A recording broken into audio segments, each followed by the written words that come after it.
Good day, Thomas Jefferson Hour podcast listeners. And as always, thank you for listening. And you podcast listeners, thank you for writing. We've really received some terrific letters, and we appreciate it. And I swear I read every one of them. It's good, and people are now proposing books that we should read. I got one today, maybe you did too, about the new book on Theodore Roosevelt and the trial in Syracuse. Oh, yeah. Later in his life when he was fighting for his political legacy. And a really interesting new book has been published by us. I'm going to contact the authors and see if they will come on the show, even though the third president of the United States would not have liked the 26th and vice versa. Right. I was going to say 26th would not have liked. He hated Jefferson, actually. Yeah. This week, we talked about, we started out, you a couple of weeks ago, and I can't remember if it was a podcast or a show, but you talked about this phrase baked in and how people's opinions are so rigid, there's really no room for civil discourse anymore. I think that we are in an undeclared nonviolent civil war, maybe moving towards a more violent civil war, but I think we're in one. And I think that there are two Americas. I've said this in the last couple of months, and the two Americas not only don't want to talk about it anymore, but they actually distrust each other and consider each other as treasonous or not good Americans. And I think that this hardens because each side antagonizes and annoys and frustrates and upsets the other, and that hardens their position. Neither side appears to be saying, what can we agree on in the middle here? Let's start by all the things we agree on and work our way out to those that we don't agree on. And I don't think that's happening much now. It needs to, though. I agree with you. I mean, there's always some middle point that you can begin from. And we talk again about how, the stated purpose of the show is to promote civil discourse. I certainly can't claim that I do that all the time, but that is the goal. And it baked in some of the positions on both sides that are just intractable. It rips America apart. At any rate, we talk about the search for a transcendence from baked in. Is it possible for us to get out from under our hardened silos of positions? Yeah, and then the Jeffersonian Party. And then what would a Jeffersonian Party look like? I've been talking about this for a long time. Are you going to run or not?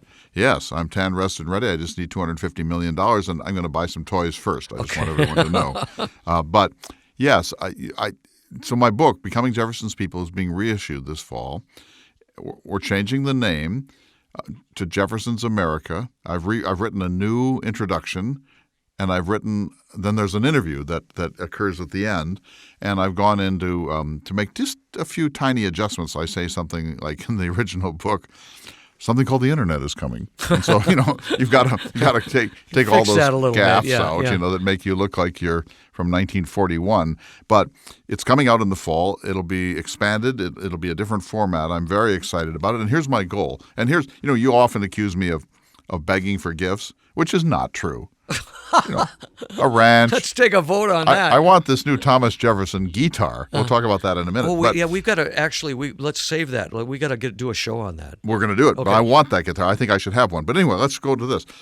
Here's my dream for this new issue of my book, Jefferson's America.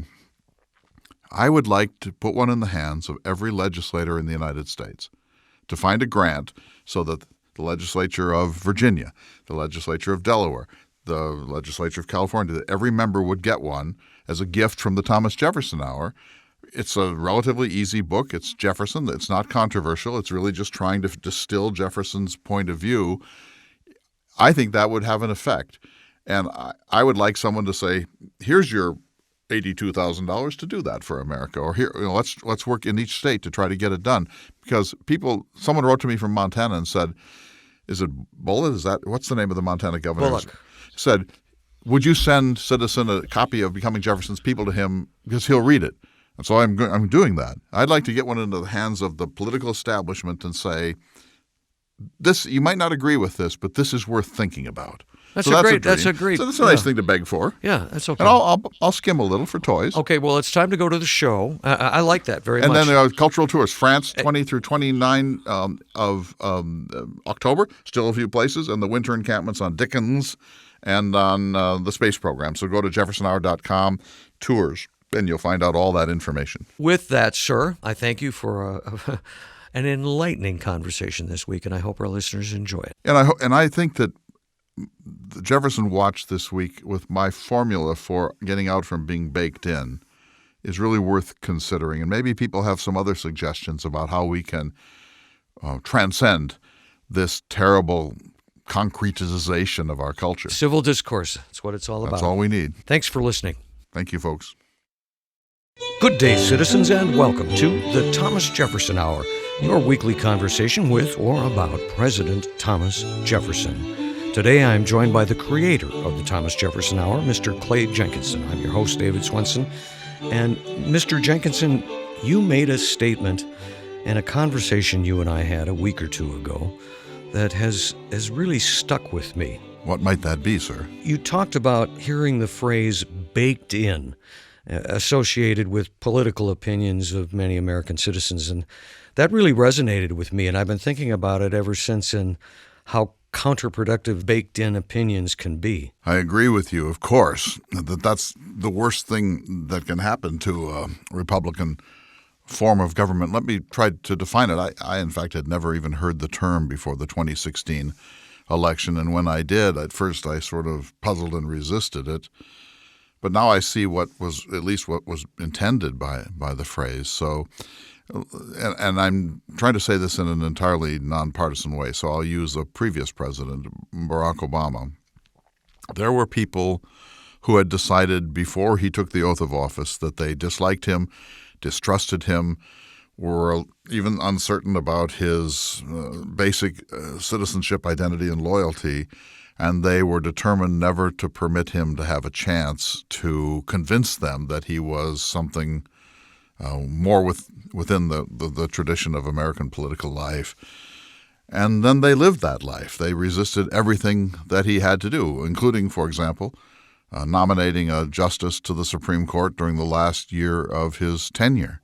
And their minds were not open. My hope when he became president was that he would somehow reach out and slowly turn people, and they would come to think, he's pretty interesting guy, and he's not as doctrinaire as I had thought, and he's very thoughtful and articulate, and some of the things he's proposing, we might want to amend or to chasten them somewhat, but some of them make perfect sense. I thought that maybe he would gather in more than the demographics that had elected him, and become a kind of, in the eyes of his critics, a kind of a grudging admiration for him, and even a kind of belief that he was could be a successful and important president. That didn't happen. And then, of course, when his successor was elected, much the same thing has occurred.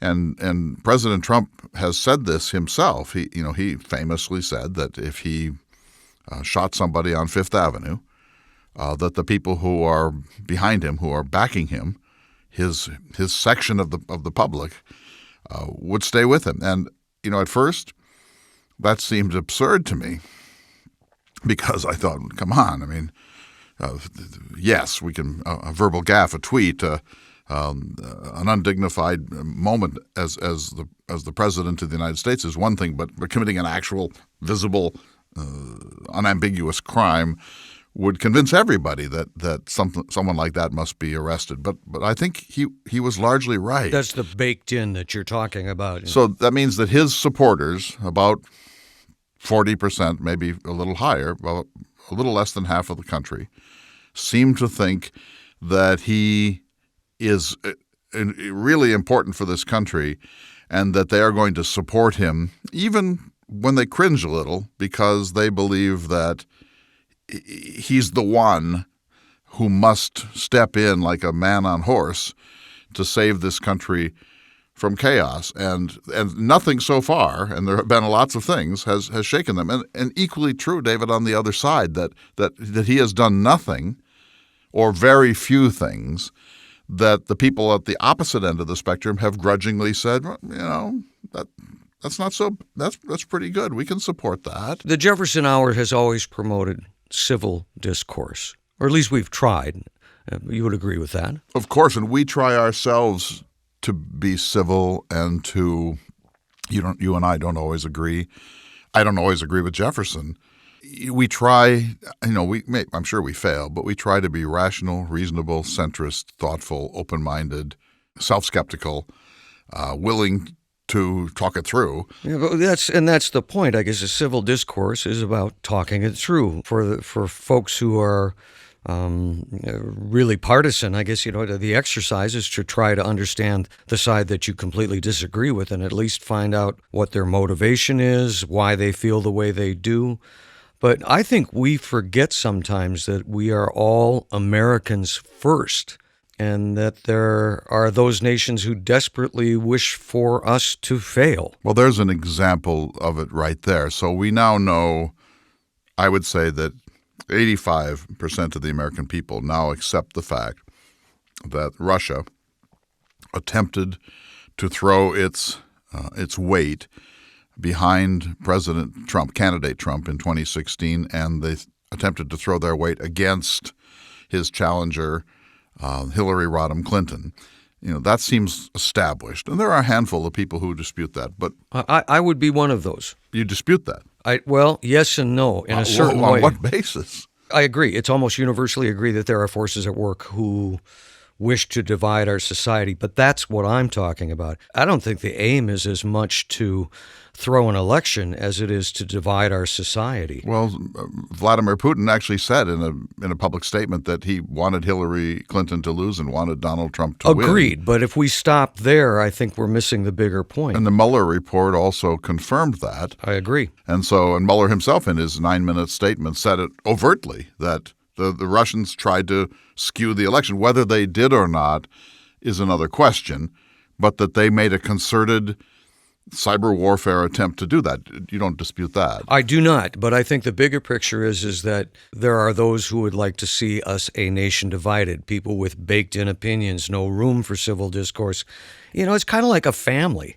You have the crazy uncle and or whatever, but your family, your blood, you stick up for one another when it comes down to it. And we've sort of, forgive me if that's too simplistic, but we've sort of lost the ability to do that. And I think that's the ultimate aim. It's not so much one election. I think there's a longer view than that. Well, I think that people think that everything is at stake. And so when I talk to supporters of President Trump, and I do a lot, I'm surrounded by them. I meet them every single day, and I try hard to listen to them, and I question them in a kind of Socratic manner. Why do you think this, and how did you respond to that? And Socrates said, and Franklin said, that to question people generously and to try to find out more, to get them to substantiate their opinions and to go beyond their talking points is the beginning of all discourse, is just to say, well, okay, if you say that President Obama was the worst president in our history, why do you say that? And oftentimes they pause and think, well, it's just clear, it's obvious. Then they'll say, well, Obamacare, or the way he apologized for America in Cairo, but my point is that if you actually engage with people in a generous and respectful way and ask them to substantiate what it is they're saying, this helps, because then they do, and you can say, "Oh, I'll grant you that." Absolutely, I'll grant you that absolutely one. Agreed. And I guess all I'm saying is that a lack of civil discourse aids our enemies. Well, I do think you're right that the Russians were not just trying to elect Donald Trump; that their interest is in destabilizing the West. So I was thinking about that today as I walked over to the barn. It's a warm June day. It's so beautiful out here. We're so far from the chaos of the world that it's sometimes hard to think about that. But I asked myself, why would the Russians want to destabilize the West? Isn't it in their interest to live in an orderly, peaceful world where there's trade and where they don't have to spend an enormous amount of their GDP on weapons and spying and so on? What do they gain by destabilization? I actually couldn't formulate an answer. I heard a catchphrase, forgive me if it's, but Putin wants to make Russia great again. Yes, and how do you do that? Do you do that by invading the Crimea and destabilizing the United States and Britain, or do you do that by investing in infrastructure and in education and in creating a more vibrant agriculture, coming to terms with the AI and robotics of the 21st century? I'm sure they're doing some of that too, but you take my point that Absolutely. nation building is easier if you're not diverting your energies into aggression and hostility. But if you are a nation that has found itself on the low end of world power, and you're looking at a unified Europe that will not allow you to do the things you want, you're looking at a world power in America that's trying to dictate human rights to you. I think it's pretty logical that they would want to divide us, and then if you accept that line of thinking, then I think the answer is Greater Russia wants to reabsorb some of its satellites that it lost at the collapse of the Soviet Union. And the first one was the Crimea, which they have successfully reabsorbed.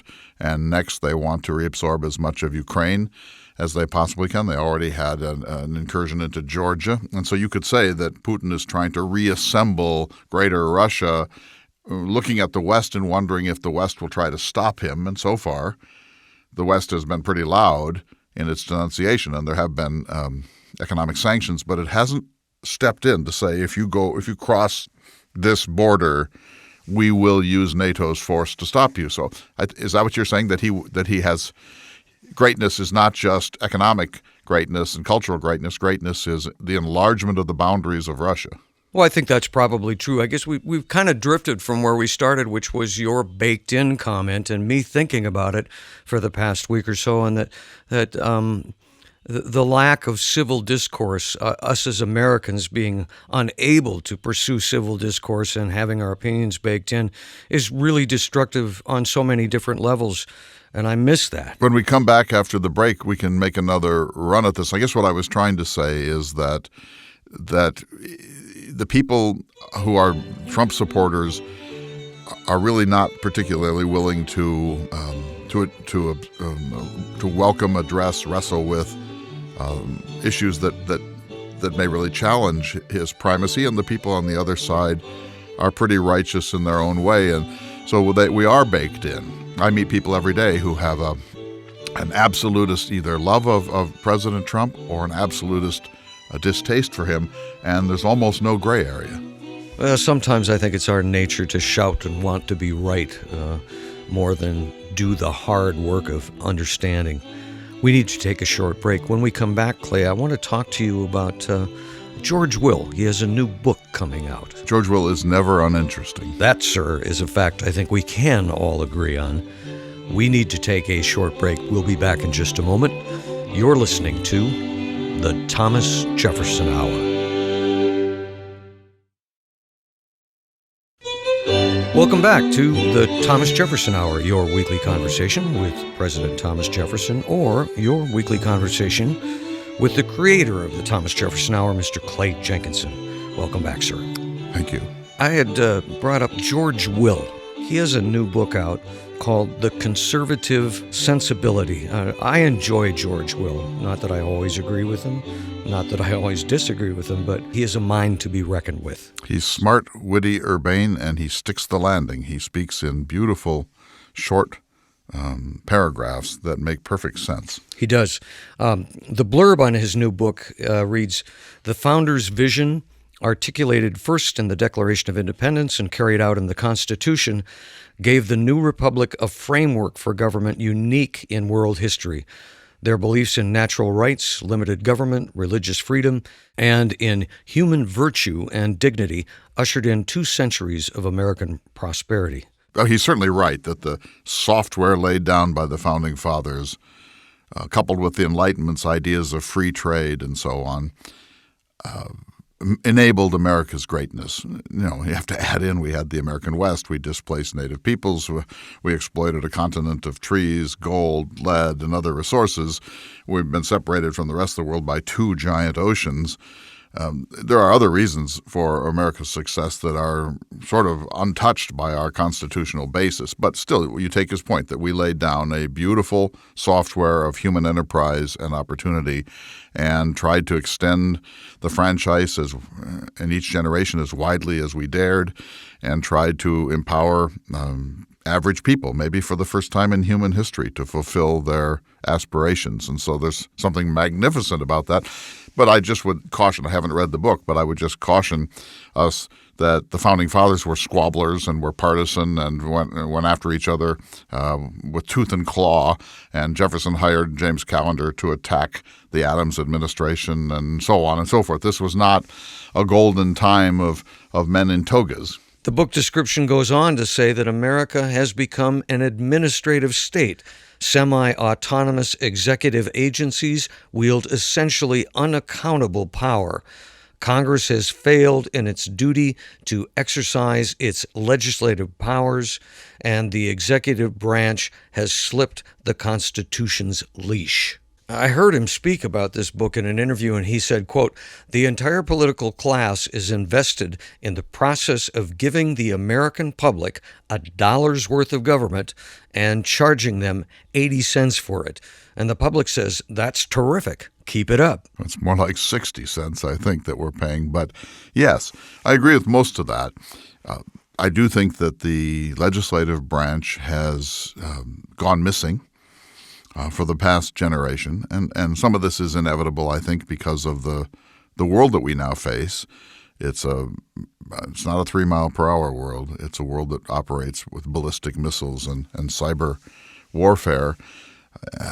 It's a whole different world from anything that Madison and Hamilton and Franklin and Benjamin Harrison and George Washington could have imagined. And I do think Jefferson was right that to try to govern ourselves using that software is like using a Commodore computer to I land. remember those. Yeah, exactly. So I think Jefferson's the answer here, but I do think the legislature has weakened itself and been weakened by circumstance. I think the executive has aggrandized itself and been strengthened by the power vacuum that the legislative branch has left. As to the bureaucratic state, regulations about air traffic and regulations about aspirin or Viagra or penicillin or prosthetics, this becomes almost inevitable in as complex a modern industrial corporate civilization as we have. Well, and we want it. We want those safety triggers, right? Right, but you can't ask Congress to weigh in on every one of these regulations. You have to empower a bureaucracy, and watch it carefully, by the way, but to empower it to look at these things and either come back with recommendations that Congress can pass or to be empowered to do them within congressional oversight. But it would be insane to think that the 435 members of Congress can look at every possible issue. So the bureaucratic state didn't make any sense in Jefferson's time because nothing was going on. But in our time, where everything is highly complex and intricate and there are implications not just for freedom, but for privacy, for the Bill of Rights, for our international situation, for the class structure, for race, for gender, for education. The implications are so many in so many directions. You have to appoint experts.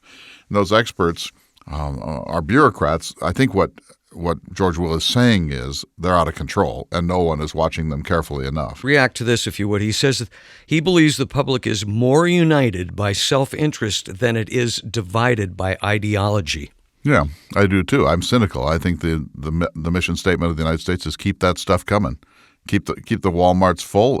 Our self-interest doesn't mean Commonwealth interest. It doesn't mean people are patriots in the best sense of the term and wanting this civilization to thrive. They're saying, I want mine. He does have a cynical, almost a dark view of things at times. A quote of his I ran across is, "The nice part of being a pessimist is that you are constantly being either proven right or pleasantly surprised." Well, that's, of course, an old conservative saw, and he's just the kind of man to say that. I don't feel like I'm cynical or pessimistic, but I am a realist. I think he's right about self-interest. Unlike Mr. Will, I'm an optimist, and it's partially your fault, and certainly Don't blame partially me. Jefferson's It's fault. Jefferson's fault, that Pollyanna. Yeah, even though it might show that my own naivete, I choose to believe that Jefferson had a point in his optimism. I think you were hoping that Will was saying that we share more values than divide us. Well, yeah. But yeah. I think didn't he say it's Well, self-interest? you could read it you could read it like I want my MTV and NFL more than I want to fight about ideology. Right. I think most. I mean, I do think that look at it this way, in a non-cynical way. The people of the first world, and particularly the people of the United States, have never had it so good. We live in a time of almost, breathtaking prosperity, access, mobility, gadgets, toys, tools, appliances, convenience, climate control. It would be impossible for any one of the founding fathers to anticipate how absolutely 100% convenient and comfortable life in the 21st century is for the haves. And that's most Americans, not all, and most first world people, but not all. And so how can you really quarrel with that? We doubled the longevity of the first world people in the 20th century. The people today have a gallbladder problem or a ruptured appendix or a birth that goes badly, a birthing process, and our medicine steps in and saves their life when they would surely have died in 1920 or 1820. How can anyone really be an enemy to the material success and engineering success of our civilization? Well, let's turn away from George Will and Russia and all that. Talk about baked in. And let me be a little bit of an optimist, if I can turn us that way. May I? Sure. I'll read you something from another author. Okay. Suspicious of positive government, Jefferson believed that education is the panacea, that almost all social ills will disappear in a better informed and better educated nation. I like that. Does any not agree with this? Well, yes, there would be some, but I think... Do you recognize the author? No, but it would be you. He wins the Nobel Prize, in my opinion. Right. That's from your book. I wrote that? From Becoming Jefferson's People. I do think that. I think that. Well, I'm glad to hear that. Well, but I think education is the answer, and for so many things. And I think what's happened is that education has become so obscenely expensive that now it's not available to everybody, and those who are getting it from the middle classes and the lower middle classes are getting debt up to their eyebrows, from which in some sense they don't really pull out until somewhere in their middle ages. Let me read to you, as I said, one more time. Jefferson. I was unaware of this, listeners. Jefferson believed that we exist to be happy, not to struggle through life or perform duties or deny ourselves pleasures. No day should unfold without the pleasures of food, wine, nature, flowers, exercise, correspondence, family, friendships, books, art, music, and contemplation and love. Well, I certainly agree with me.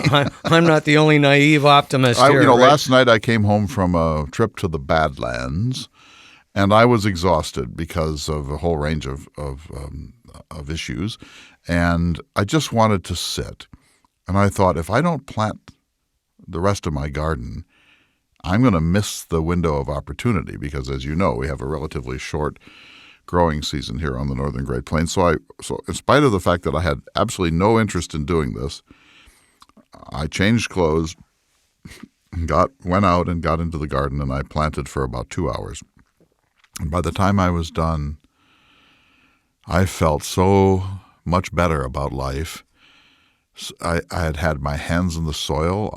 My hands were a human barometer. I tested the moisture content of the soil. I've seen you garden, and you, unlike Jefferson, get down and get your hands in the dirt. And David, it was so renewing, and it was so every year when I plant my garden, I think, I could save a ton of money if I just went to farmers markets on Friday afternoons. Oh, but that's not the point. That's not the point. But we have to learn to seek pleasures that are not illicit pleasures and that are not expensive pleasures and that are pleasures that tie us to nature with a capital N.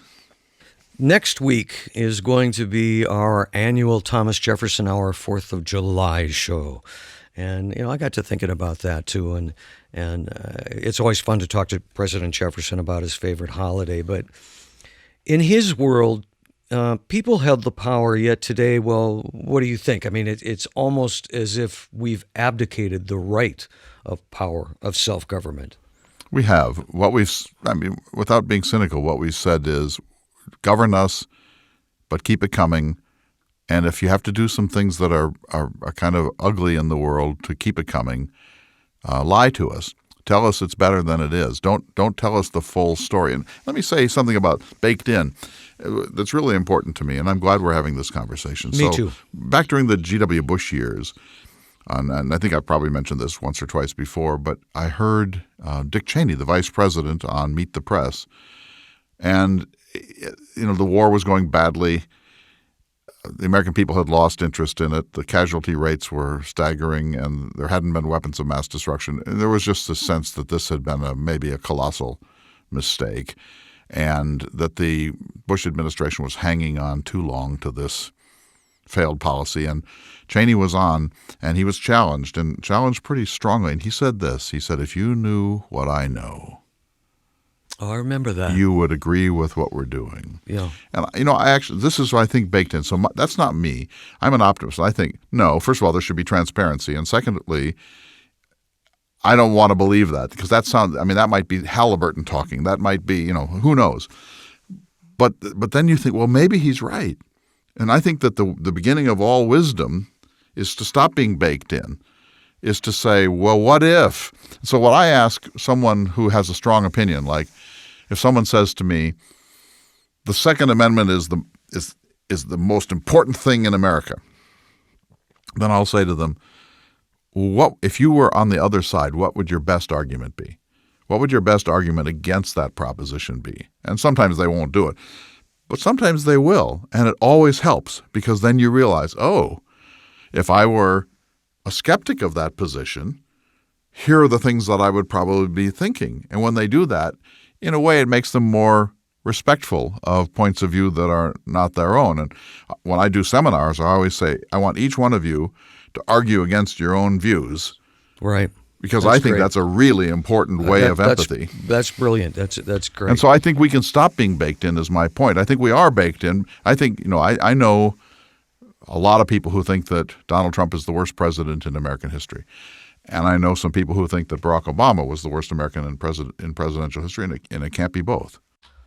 Well, thinking of your exercise, asking people to take opposite positions, I would like to do an exercise, if we might. I would like to pretend that we are starting a third American political party. We're going to call it the Jeffersonian Party. And it's going to be based on our position of believing in American democracy. So the exercise is, what could we all agree on? Looking at the Declaration of Independence, we hold these truths to be self-evident and what men are entitled to. So thinking about that, what would our positions be on the following issues? Let's start with foreign relations. Well, if we're going to be Jeffersonian, we want to be skeptical about America's place in the world and modest about it, so that we know that America is the richest country, or maybe the second richest now, and that we have a very powerful economy and an enormously powerful soft power, our culture, McDonald's and our films and our tennis shoes and so on. Jefferson would say, use that advantage very, very, very lightly, with modesty. Do not presume that one size fits all. Do not meddle unless you absolutely have to. Do not be arrogant that somehow we're better than other people, that we should wear our mastery, our primacy, as humbly and lightly as we possibly can and never, ever, ever intervene by way of arms in the rest of the world unless it's absolutely necessary. So imagine if that were the motto or the mission statement. Well, I think that would be a good one. But I would ask Mr. Jefferson, were he talking about it, what would this accomplish for? I mean, it sounds good, and I agree with it. It's proper behavior. It's the way we would want to be treated ourselves. But what is the outcome of that? Well, we would have avoided a disastrous war in Iraq. The French said, and I know the French often annoy us, but the French at the United Nations said, we have not exhausted the possibilities of resolving this without bloodshed. We might support an American invasion, but we must exhaust every possible remedy before that melancholy moment comes. And the Bush administration said, nuts to that, you're in our way. They were frustrated, and maybe rightly frustrated, but we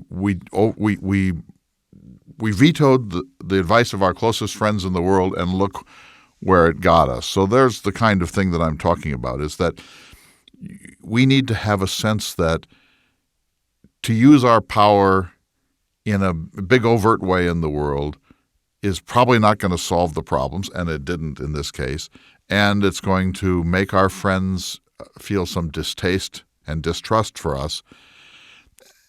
It's not an idealistic nation's approach, that an idealistic nation would say, let's figure this out. The same is the case with Iran. The Obama administration got what they took to be the best deal you're ever going to get with Iran. The current administration says no, and now we're toying on the edge of possible armed conflict. And there are people at the highest levels of American political life who are hoping for a Gulf of Tonkin incident that will invite us to intervene in that war. Jefferson would say, no, there must be another path. There must be another path.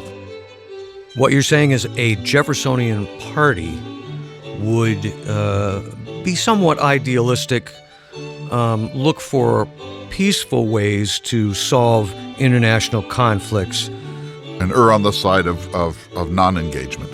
But not ever be afraid to use force when absolutely necessary. You must. It's a dangerous world. I'm with Dick Cheney. There are times when you're going to have to use it. But restraint is the key to being a Jeffersonian nation. Thank you for indulging me in this what-if scenario here. We need to take a short break, but I've got a few more for you if you will allow it, sir. Of course. We'll be back in just a moment.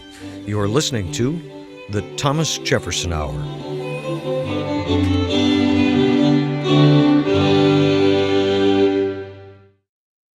Between segments, Clay, I wanted to give you the opportunity to remind listeners that we have another book club coming up. The Jefferson Hour Book Club. We recently did notes on the state of Virginia, but the next up in the book club is Ron Chernow's masterful biography of Colonel Alexander Hamilton, the vile Hamilton. If you would like to submit a question about this book, we'd love to get it from you, but you need to send it to us by June 27th. By the end of June, and the book is Alexander Hamilton. Ron Chernow has written probably the greatest biography ever of Hamilton, and although it's not very nice to Mr. Jefferson, it's widely regarded as an extraordinary book. Right.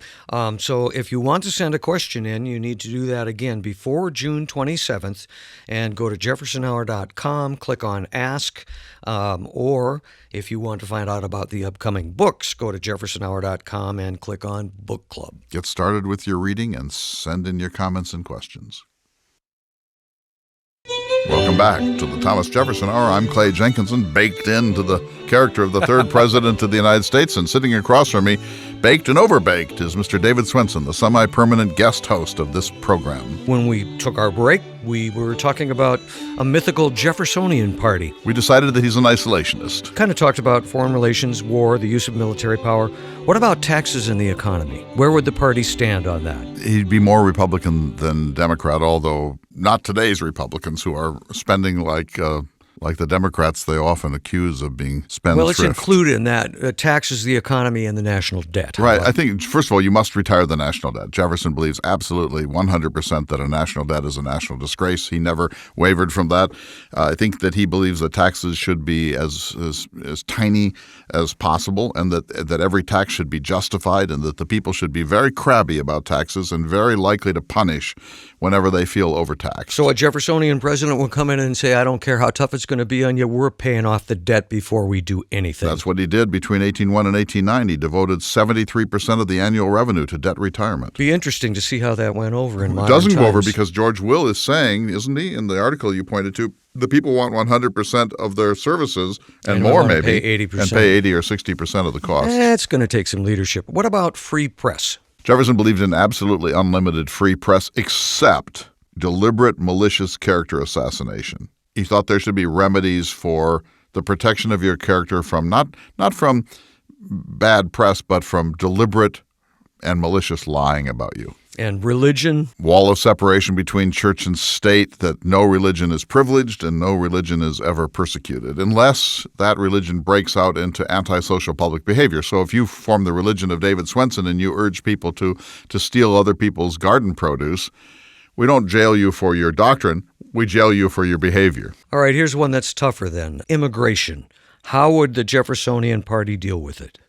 Oh, I've been reading about this. I'm reading these two great new books on Europe, and one is called The End of Europe, which I highly recommend, David. And basically what he says is that these giant waves of immigrants are very upsetting and destabilizing and cause the kind of political extremism that we're seeing in Europe, in England with respect to Brexit, in Hungary and other nations with the attacks on Angela Merkel, in Germany for her more welcoming view about immigrants from the Middle East, the whole concern of the Islamicization of Europe, and America's post 9/11 obsession with this that Donald Trump has tied into and used very, very successfully, by the way.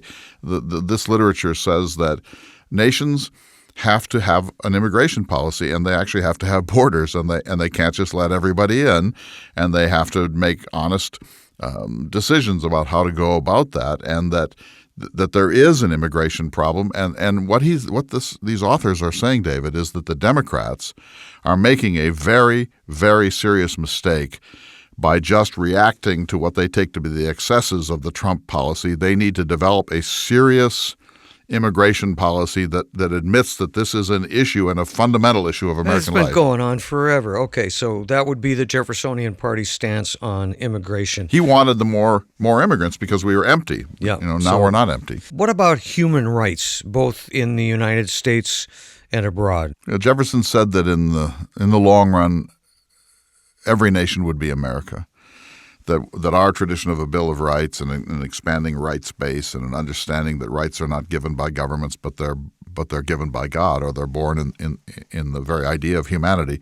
He thought this idea, which we pioneered, would expand in America and would then cross the ocean, beginning in France and elsewhere. But eventually, everyone in the world would be an American in the sense that they would have constitutional due process, bills of rights, and protections against totalitarianism or dictatorship from government. And so, yes, now, but I can hear someone thinking, this is a slaveholder, by the way. So he believed in human rights, but he was blind in some important respects when he talked about human rights. Again, next week we're going to talk to President Jefferson during our annual 4th of July show. Fireworks coming. Which brings up life, liberty, and the pursuit of happiness. What does this mean to us now? Does that include health care, a living wage, all these other things? Well, Jefferson did believe in what we call a living wage. He did? Yes.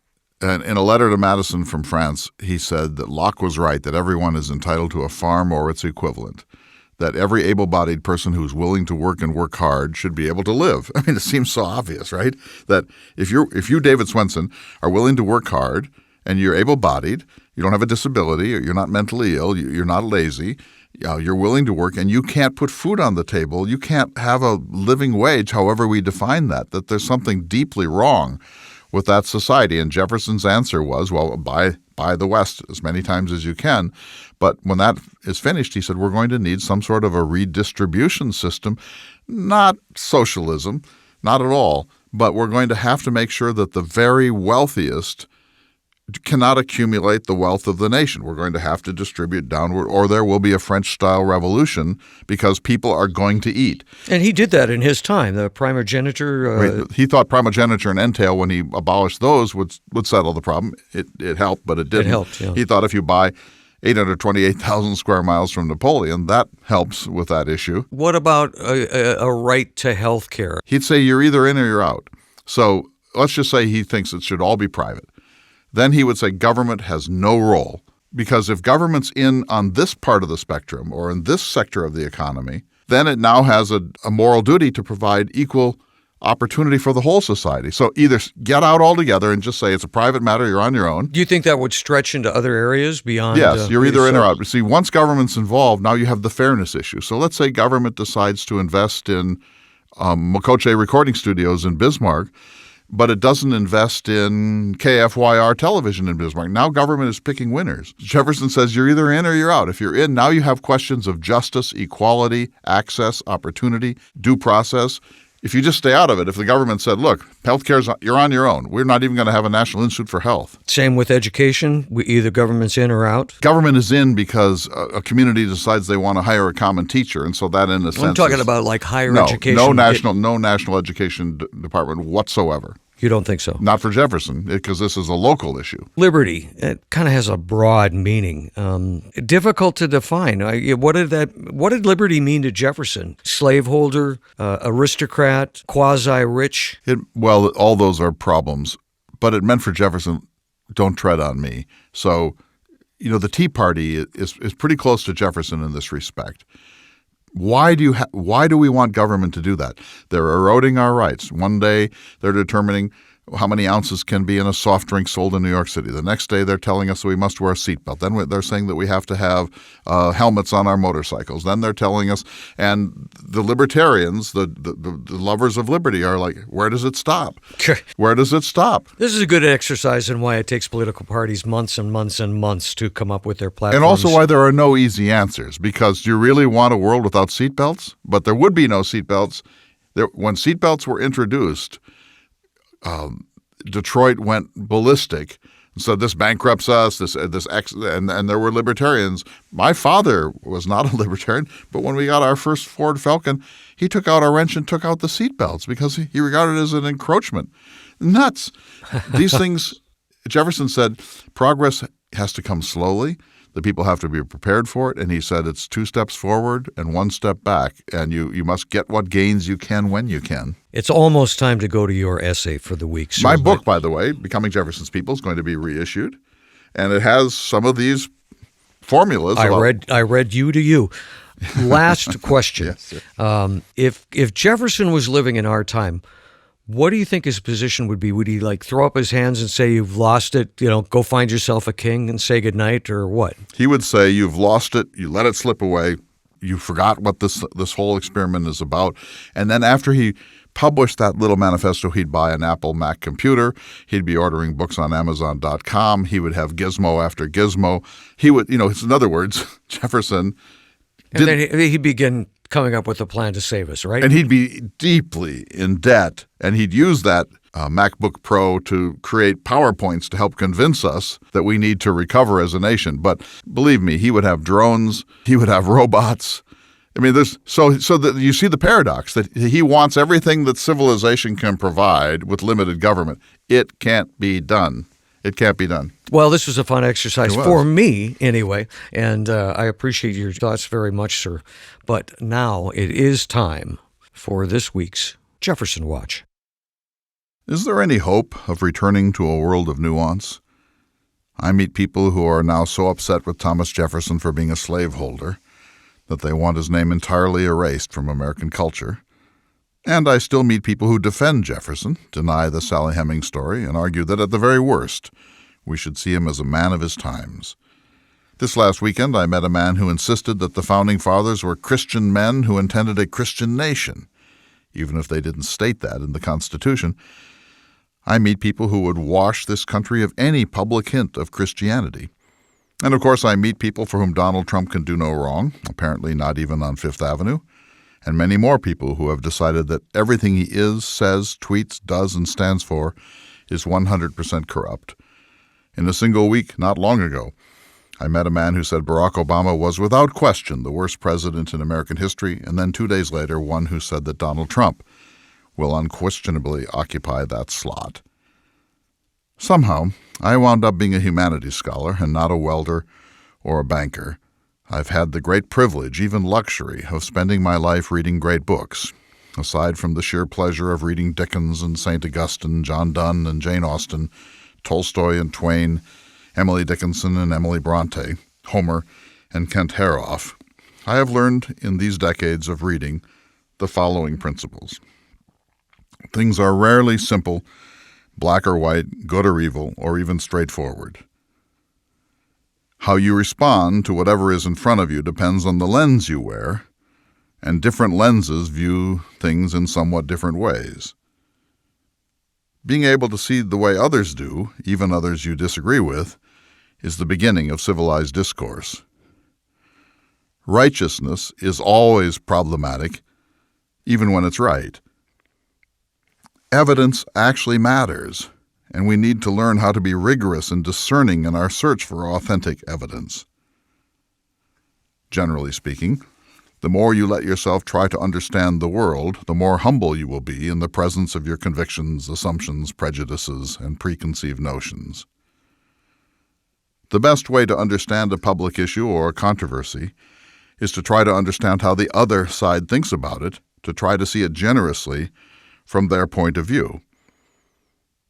If you feel strongly about something, the best thing to ask yourself is, what would it take for me to change my mind about this? Am I open to new evidence, arguments, and perspectives? How open-minded am I, really? The gray areas in life and literature are always wider and more interesting than the black and white slices at the end of the spectrum. The quip attributed to Voltaire, "Madam, I disagree with what you say, but I shall defend to the death your right to say it," has two equally important meanings. First, we need a free marketplace of ideas where nothing is shouted down or censored. Second, we need to encourage and even cherish dissent, to take joy in the fact that we can disagree so powerfully about the things that matter. Great books, like life, are in some essential respects unresolved. Huck finds it impossible to reconcile his conviction that escaped slaves should be returned to their owners with his growing intuitive awareness that there are higher laws of human aspiration than the slave codes of antebellum America. Hamlet feels compelled to seek revenge for his father's murder, but he knows, too, that in a Christian world, final justice belongs to God, not man, and he is not even sure the ghost of his father was authentic. Odysseus wants to get home to his wife Penelope more than anything else in the world, but along the way he beds down with goddesses because, well, when a goddess wants you, you really have to submit. If any of these three randomly chosen situations were more black and white, Huckleberry Finn, Hamlet, and the Odyssey would long since have ceased to be regarded as classics of world literature. Finally, as my mentor Everett C. Albers put it in a key moment in my life, judgment is easy, understanding is hard. Supreme Court Justice Oliver Wendell Holmes wrote, "The mark of a civilized man is his willingness to re-examine his most cherished beliefs." You should print that out and display it over your desk. The purpose of education is to equip each of us with a fuller, more contextualized, deeper, more subtle, more nuanced, more problematic, and ultimately less satisfying worldview than the one we carried into Psychology 101 or History or English. In 1919, W.B. Yeats wrote, "The best lack all conviction, while the worst are full of passionate intensity." That's precisely how I feel when I look at most of the national discourse in America today. Good education teaches us to be careful, thoughtful, open-minded, and hesitant to rush to judgment. Such a worldview does not lend itself to a tweet or a cable news soundbite. Meanwhile, those with passionate intensity spout off in righteousness, and in doing so poison the national conversation. As Hamlet puts it, It is not, and it cannot come to good. I wrote this essay after we talked a week or two about how baked in people's views are about the current political situation. I had never heard that term before the election of 2016. When Donald Trump said he could probably shoot somebody on Fifth Avenue and his supporters would stick with him, I thought he was just uttering bombastic nonsense. But it appears to be true. A few days ago, he said on camera that Duchess Meghan Markle was nasty. And then a short time later, the White House insisted that he had not said anything of the sort, although it was captured on audio. And he, too, publicly denied that he had spoken those words. Is this where we are? That if the media reports something Trumpites do not want to hear, they blame the messenger, speak of fake news, accuse the media of conspiring with the deep state to bring the president down? Or, if Trump says or does something admirable, the left puts it into a logic-shattering pressure cooker until it can somehow be read as disingenuous, corrupt, and self-serving. We need to have a more nuanced national dialogue about every possible issue. But it cannot occur as long as we decide we are baked in and nothing is going to change my mind about X or Y or Z. And it cannot occur until we agree upon a genuine commitment to truth. As usual, Jefferson had it right. In a letter about the mission of the University of Virginia, Jefferson wrote, "This institution will be based on the illimitable freedom of the human mind, for here we are not afraid to follow truth wherever it may lead, nor to tolerate any error, so long as reason is left free to combat it." Let's calm down, lower the temperature, try on some new lenses, and by the way, reread Huckleberry Finn if you have not done so in a while. It is truly the very best of American literature, even with its unfortunate use of the N-word. And one last thing. We need to learn to laugh at ourselves. That is the beginning of all wisdom. I'm Clay Jenkinson. We'll see you next week for another exciting edition of the Thomas Jefferson Hour. The Thomas Jefferson Hour is brought to you each week by Dakota Sky Education. The program is distributed nationally by Prairie Public Radio. President Thomas Jefferson lived from 1743 to 1826, and this program presents his views. President Jefferson is portrayed by the award-winning humanities scholar and author, Clay S. Jenkinson. To obtain a copy of this or any past show for a $12 donation, please call 888-828-2853. Again, that number is 888-828-2853. This program is also available online at jeffersonhour.org and on iTunes. If you'd like to correspond with President Jefferson or submit a question for him to answer on the program, please visit the website at jeffersonhour.org. The Thomas Jefferson Hour is produced at Makoche Recording Studios in Bismarck, North Dakota. Music by Stephen Swinford. Thank you for listening. Please tune in again next week for another thought-provoking, historically accurate program through the eyes